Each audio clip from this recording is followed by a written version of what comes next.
The whole court had gone silent, waiting for the king to correct his own son, and he never did.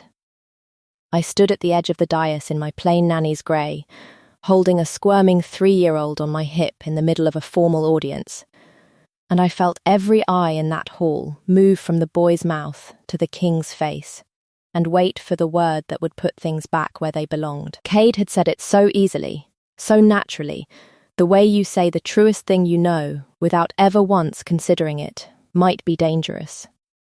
And King Cedric of the Iron Territories, the strongest wolf alive, looked at his son and looked at me and said nothing at all. The silence went on long enough that I understood, with a slow falling feeling, that it was not going to end the way I had braced for it to end. But that is nearly the whole of it, and a woman who tells you the ending before she has earned it deserves to be turned off. Let me go back a year, to the day I first came to that fortress, with one trunk, and no expectation of anything at all. I am Maren. I have no pack of consequence, and no bloodline worth naming, and I have made my living as a nanny since I was 17, moving from household to household with my trunk and my patience, because it is the one thing I have ever been reliably good at. Loving children thoroughly, and then, eventually, leaving them, because that is the shape of the work. You learn not to keep too much of yourself in any one house. You learn to be warm and useful, and, when the time comes, easy to replace. I came to the royal nursery a year before any of this happened, hired through the steward's office after the last nurse retired, and I was told, plainly, on my first day, that the little prince had been difficult since his mother's death 2 winters before, closed off, prone to screaming fits, biting the hands of anyone who tried to hold him. I was the 4th nanny they had brought in to try. I did not expect to last the season. I had learned, in my trade, not to expect much of anything. Cade was not difficult. He was grieving, in the blunt, whole-body way small children grieve, and no one in that fortress had thought to simply sit on the floor with him and let him be furious for as long as he needed to be. I sat on the floor. I let him scream. I did not flinch when he bit, and I did not punish him for it, and I told him, calmly, every single time, that I was not going anywhere, because I had learned that grieving children do not need correction. They need someone who does not leave. By the end of the 1st month, he slept through the night for the first time since his mother died. By the end of the 3rd, he had stopped biting entirely, and started, instead, bringing me things: a good stone, a bent feather, once memorably a whole dead beetle presented with enormous ceremony, the way small children give gifts to the people they have decided are theirs to keep. I loved him. I want to say that plainly, because it is the whole hinge of everything that follows. I had loved children before, and left them before, cleanly, professionally, the way the work requires. I did not manage it cleanly this time. Somewhere in that 1st year, without deciding to, I stopped being a nanny who loved her charge and became something closer to a woman raising a child, and I did not let myself look at that too directly. Because a nanny who lets herself feel like a mother is a nanny setting herself up to be gutted when the household inevitably decides otherwise. The king I saw perhaps twice a week, in careful formal passing. He was a grave, quiet man, still visibly carrying the weight of a wife 2 winters gone, and he treated me with a stiff, correct courtesy that I took. At first, for simple good manners toward staff. It was some months before I noticed the strangeness of it, the way he always knew, without asking the household ledgers, exactly how Cade's week had gone. The way he sometimes lingered in the nursery doorway a beat longer than a busy king should have time to linger. The way once, when Baldric II referred to me as the boy's nanny in his hearing, something flickered hard and fast across his face before he caught it, gone almost before I could name it. I did not name it. I told myself it was nothing. A woman who lets herself hope for more than her wages is a woman setting herself up for a very particular kind of grief, and I had watched it happen to other nannies in other houses, and I had promised myself, a long time ago, that it would not happen to me. If you want to know what King Cedric actually knew, and for how long, before his own son said the word that undid a year of careful silence in front of the whole court, then stay with me. Follow this one to the end. I had told myself a small, careful story about my place in that house. It held up for a year. It did not survive the audience. The wolf found me first, before the king ever let himself. It began coming to the nursery in the evenings, a great dark shadow of a beast that would lie across the threshold while I settled Cade for the night, watching me with an attention I found, at first unsettling and then, over months, simply familiar. It never came near me directly.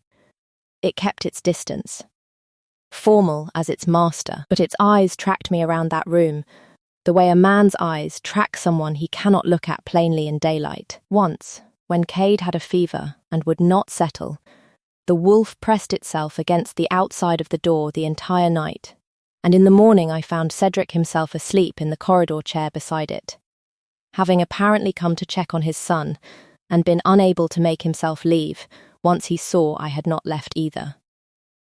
I began, slowly, to understand that the king's careful courtesy toward me was not simple good manners. I did not act on it.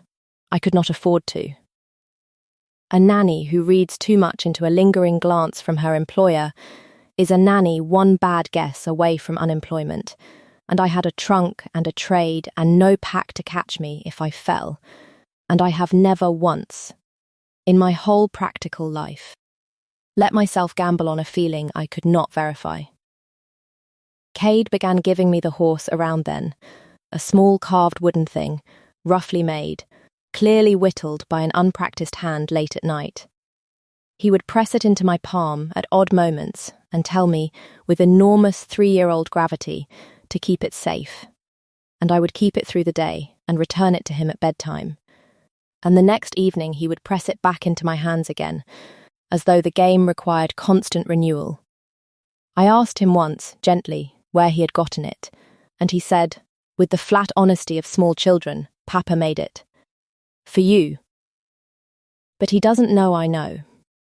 I did not know what to do with that. I kept the horse safe every day, and returned it every night, and told myself it was nothing. The way I had told myself everything else was nothing. Lady Aveline arrived at court around the same time, and I understood, the moment I saw her, exactly what shape my quiet, unspoken hope was about to be crushed into. She was a noblewoman of an old, well-connected house, beautiful, composed, clearly positioned by her family as the natural choice to end the king's long mourning and give the pack a proper lunar again. She was not unkind to me. Exactly, she was worse than unkind. She was kind in the particular, careful way of a woman clearing an obstacle without ever raising her voice. "You have done a wonderful thing with the boy," she told me in the nursery doorway, watching Cade sleep. "Truly, the whole court says so. It cannot have been easy, coming into a house so wounded." Her voice was warm, reasonable, ruinous. "I only worry, dear, that a child so starved for a mother might come to lean on the wrong shape of comfort, a nanny mistaken, in his own small heart, for something more permanent than her position actually is. It would be kinder, I think, for both of you, if some distance were reintroduced before he comes to expect a permanence you and I both know is not actually yours to give. I would hate to see either of you hurt when the natural order reasserts itself, as it must. She left me with that, and it did precisely the work she intended, because it was clever and it named the exact fear I had been carrying and refusing to look at directly for a year. A nanny mistaken for something more permanent. Of course. What else could I possibly be to a king's son but a temporary comfort dressed up in a mother's shape? I resolved, that night, to begin the careful, professional work of pulling back, less time on the floor, more correct distance, the slow unwinding a good nanny does when she senses a household is about to change shape around her. I have done it before. I told myself I could do it again. But my hands kept doing the opposite of what my resolve intended, because Cade needed me exactly as much the next morning as he had the morning before. And a child's need does not care what a woman has quietly resolved to withhold. The formal audience came a fortnight later, a grand gathering of the Northern Lords, called ostensibly to discuss border grain, but everyone in that hall understood. Actually, to give the court a good long look at Lady Aveline standing at the king's side, a soft public rehearsal for an announcement everyone assumed was coming. I was not meant to be part of it at all. I had brought Cade only because his usual under-nurse had taken ill, and there had been no one else to mind him, and I had meant to keep him quiet at the edge of the hall, out of the way, invisible, the way good staff is meant to be invisible. He grew restless during the long grain report, as 3-year-olds do, and squirmed free of the bench and toddled the length of the hall in front of the entire northern nobility, and reached the dais, and lifted his arms to be picked up the way he had lifted his arms to me 1,000 times in a year of ordinary evenings. I should not have gone to him in front of the whole court. A better trained nanny would have signalled a guard, waited, kept the correct distance the moment demanded. I went to him instead, because I have never once in my life been able to leave a reaching child unanswered, and I picked him up and settled him on my hip the way I always did, and he put his face against my shoulder with the enormous contented sigh of a small creature, exactly where he wanted to be. And into the hush that followed, in front of Lady Aveline, in front of every northern lord, in front of the king himself, Cade lifted his head, looked around at the sudden attention with mild 3-year-old surprise, and said, perfectly clearly, Mum, why is everyone looking at us? The whole court had gone silent, waiting for the king to correct him. Everyone in that hall knew what should happen next. A gentle laugh, perhaps. A murmured, no, sweetheart. That is your nanny. A small kindly correction that would let the moment pass, and the court breathe again, and Lady Aveline's careful rehearsal continue undisturbed. King Cedric looked at his son. He looked at me.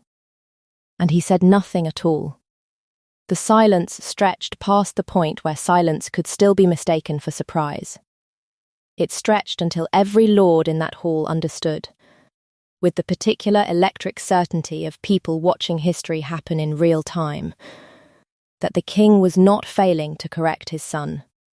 He was choosing not to. Lady Aveline's composed face did not move, but something behind it did, and I understood, watching her, that I had just become a great deal more dangerous to her than a nanny had any right to be. I did not understand, in that moment, why he had let it stand. I only knew that my whole carefully practical heart was hammering, and that the small, careful story I had told myself for a year, a nanny, temporary, easy to replace, had just been shattered in front of the entire northern nobility by a 3-year-old's honest mistake and a king's honest silence. He found me that night, in the nursery, after Cade was finally asleep, and he sat down across from me on the low bench where I usually read. A king folding himself onto furniture built for a child's room, and for a long time neither of us said anything at all. You didn't correct him, I said finally, because someone had to say something and it was clearly not going to be him first. No, Cedric said. His voice had none of its careful court formality left in it. I have been asked, twice this year, by my own counsel, whether the boy's attachment to you had grown improper for his rank. I told them it was a child's grief finding somewhere safe to land. That was true. It was also not the whole of what I knew. He looked at his hands. I went to my wolf healer 4 months ago. Quietly, I asked her to examine the bond I had felt building since the winter you arrived, because I did not trust my own judgment on a matter that large. and I wanted it confirmed by someone whose word I could not simply talk myself out of. He looked up. She confirmed it, Maren, 4 months ago. You are my fated mate. I have known it, plainly, with no more room for doubt, for 4 months, and I have said nothing to you, because I am a coward in exactly this one particular way, and I could not make myself be the one to risk it first. 3 sentences past whatever cap a story is meant to hold, and I let him have every one, because a man does not say a thing like that in 3 sentences, and I have never been made of rules. Then why, I said, my voice not quite steady, did tonight change that?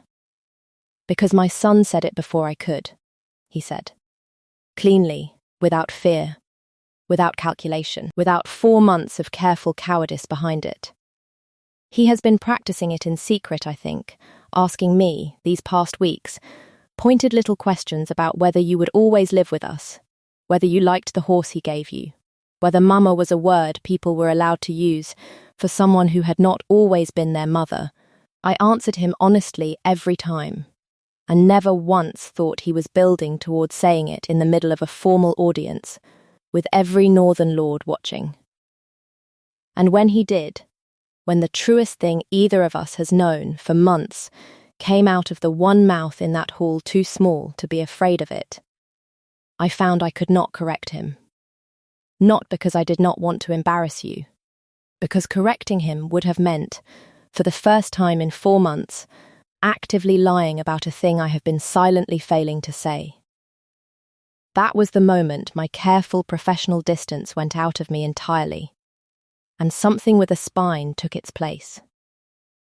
Because I understood, sitting there with the wooden horse in my apron pocket where it had lived, unreturned, since that morning, that I had spent a year making myself small enough to be easily removed, telling myself I was staff, temporary, a comfort with an expiry date, and the 2 people who actually mattered in that house had already, independently, decided otherwise. The pup, with a child's uncorrupted certainty. And the king, in his own reluctant, cowardly, 4 months late way. I am done shrinking myself to fit a role you and I both know I outgrew months ago, I said. I let Lady Aveline half convince me I was a passing comfort your son had mistaken for something permanent. I am not going to keep making myself easy to send away just because it would be tidier for your counsel. I closed my hand around the little wooden horse in my pocket. If you've known for 4 months, Cedric, then say it to me directly, the way your son just said it to the whole court. I am not going to be the one who has to guess at what a king is too afraid to speak first. Lady Aveline made her move 3 days later, and she made it in the open council, which was her mistake, because a woman that clever should have known better than to build her trap where the whole court could watch it fail. She petitioned, formally, for the nanny's dismissal, framed with impeccable concern. The boy's attachment had grown, by his own public words, dangerously confused, for his own emotional stability, and for the dignity of a house soon to welcome its true Luna. The staff member responsible for the confusion should be quietly reassigned to a household farther south, where the prince's affections could heal cleanly. She had votes lined up. Old lords who found a hired nanny an easier story to swallow than a fated bond arriving in a servant's shape. It was nearly carried when word came that Cade, left for a moment with an under-nurse while the petition was debated, had slipped out to the training yard to watch the warhorses drill, and a spooked young stallion had bolted straight toward where he stood transfixed at the rail. I was already running before anyone finished saying his name. I have no wolf, and no strength worth boasting, but I had 2 legs and a year of knowing exactly where that child's small feet would carry him fastest, and I reached the rail a heartbeat before the stallion did, and threw us both clear. I felt the animal's shoulder catch my hip as we went down. A hard glancing blow that would have been Cade's skull if I had been a half-second slower. And the pain of it took my breath entirely, but I had him under me, curled and unhurt, and that was the whole of what mattered. Cedric reached us before the dust settled, and he did not go to the council chamber where his own petition still hung undecided. He went to his knees in the yard dirt beside us and took my bruised hip in his 2 hands as carefully as if it were made of glass, and looked at his unharmed son and the woman who had thrown her own body between him and a half-ton of spooked horse. And something in the strongest wolf alive finally, entirely broke open. He carried us both back into that council chamber himself, in front of the Lord still debating whether I was fit to remain in his house. And he set the matter down plainly. "This is the woman my council proposed exiling south for confusing my son," he said, and his voice filled the hall to the rafters. "She has just put her own body between him and a bolting horse, without a heartbeat's hesitation, the way she has put herself between him and every hard thing since the day my wife died and he had no one left who would simply stay. My wolf healer confirmed the bond 4 months ago. I have been too great a coward to say so aloud, until my own son said it for me, in front of all of you. I am no longer going to be that coward." He looked at Lady Aveline, whose composed face had finally fully cracked.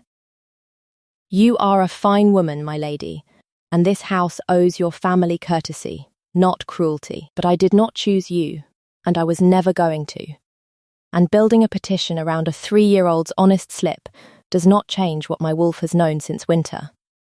The council's certainty turned, all at once, the way weather turns, and Lady Aveline withdrew her petition rather than watch it be voted down in open humiliation, and left the territory within the month with what dignity remained to her, which I was, in the end, glad to let her keep. Cedric knelt beside me in the dirt of that training yard, dust in his fine collar, and he did the thing his whole reluctant, careful life had trained him never to do first. He said it plainly, in front of his recovering court, with no more months of cowardice behind it. "I love you," he said. "I have loved you since before I let myself admit it was more than gratitude for what you gave my son. My wolf knew it in winter. My healer confirmed it in spring. My own son said it for me in autumn, because I could not make myself say it first, even once in all that time. I am saying it now, directly, to you, with nothing left to hide behind. Stay, not as his nanny. As his mother. In truth this time. And as mine." I sat in the yard dirt with a bruised hip and a small carved horse in my pocket, and a king finally saying the thing 4 months late, and I did the only thing I have ever known how to do, which is tell the truth. "I spent a year telling myself I was easy to replace," I said, and the whole recovering hall leaned in to hear the nanny answer the king. "Your son never once believed that. He's been giving me the same wooden horse back and forth for a year like it was a promise renewing itself every single night, and I think some part of me knew exactly what he meant, and was just as much of a coward as you were about saying so out loud." I let him see me smile, though my hip ached fiercely. "So, yes, I'll stay. Not because a council finally allowed it. Because a 3-year-old said the truest word either of you men could manage, and I am not going to make a liar of him." He kissed me then, in the dust of that yard, in front of the whole recovering court, 1 breath, no more. A kiss that said a whole sentence, and did not need to become a scene. And what broke open in me was not the thing the songs promise. It was recognition, plain and total. The vertigo of being chosen, at last, out loud, by a man who had spent 4 months choosing me in silence, and simply lacked the courage to say so first. Cade, delivered by then into Baldric's arms at the edge of the hall, wriggled free the moment he saw us, and toddled the whole length of it to be swept up between us, patting us both on the face with enormous 3-year-old satisfaction, as though he had personally engineered the entire outcome, which, I have since concluded, in the truest sense, he had. A year on, I am the Luna of the Iron Territories, which still strikes me as a role someone else was meant to grow into. My hip healed to a faint ache that flares in cold weather, the cost of the thing, and I have never once been sorry for it. Cedric still keeps a small carved horse of his own on the mantel now, a twin to the one Cade made me. Whittled, badly, I tease him, with his own hands, and given to me on the morning of our binding, as though he were finally allowed to give me a gift directly, instead of smuggling it through his son. The wooden horse Cade first gave me lives on a shelf in the nursery now, kept safe permanently instead of returned each night, because the game, it turns out, was never about the horse. It was a small boy testing, over and over, whether the thing he had already decided about me would hold. It held. A letter came last week from the household that let me go 2 positions before this one, on the grounds that a nanny who grew too attached made poor staff.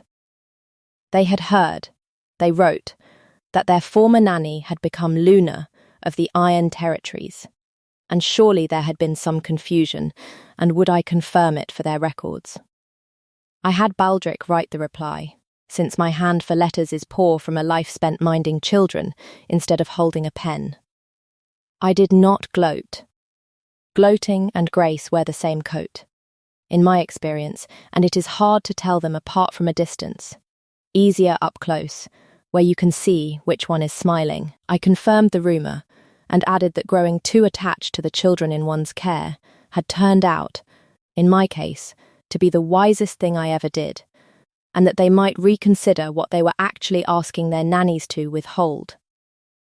Cedric found me dictating it at his own table, in the seat at his right hand, Cade asleep against my side, with his small fist, even in sleep, curled around the wooden horse from the mantel that he had climbed up to reclaim an hour before. "What are you telling them?" the king asked, reading over my shoulder, his wolf a warm weight across all 3 of our feet. "The truth," I said. That a little boy said it so naturally the whole court went silent, like he'd been practicing in secret. I looked down at the sleeping child holding the horse the way he had once held my hand out to me across a nursery floor. He had been practicing. For months. He just said it before either of the 2 grown, frightened people in his life managed to say it first. "So before I let you go, tell me what you think, because I have turned it over for a year and I still cannot settle it fully. Do you believe Cade's wolf truly knew, months before either adult admitted anything, that I belonged in that word the way he used it? Or do you think it was only a grieving child reaching for the comfort that had never once left him, and it simply happened, by grace, to be true as well as kind? Tell me your theory below. I have lived inside the answer for a year, and I have decided some things are allowed to be both at once. And if you want to stay with us, the mantel with its 2 small horses, whatever word Cade practices in secret next, the whole strange, soft family we built out of a grief and a silence and a mistake that wasn't one. Comment the wolf and follow along, because I have made a life out of not leaving reaching children unanswered, and I have no intention of starting now. Where are you listening from tonight? Come sit on the nursery floor. There is always room for one more, and someone here will hand you something to keep safe before the night is through.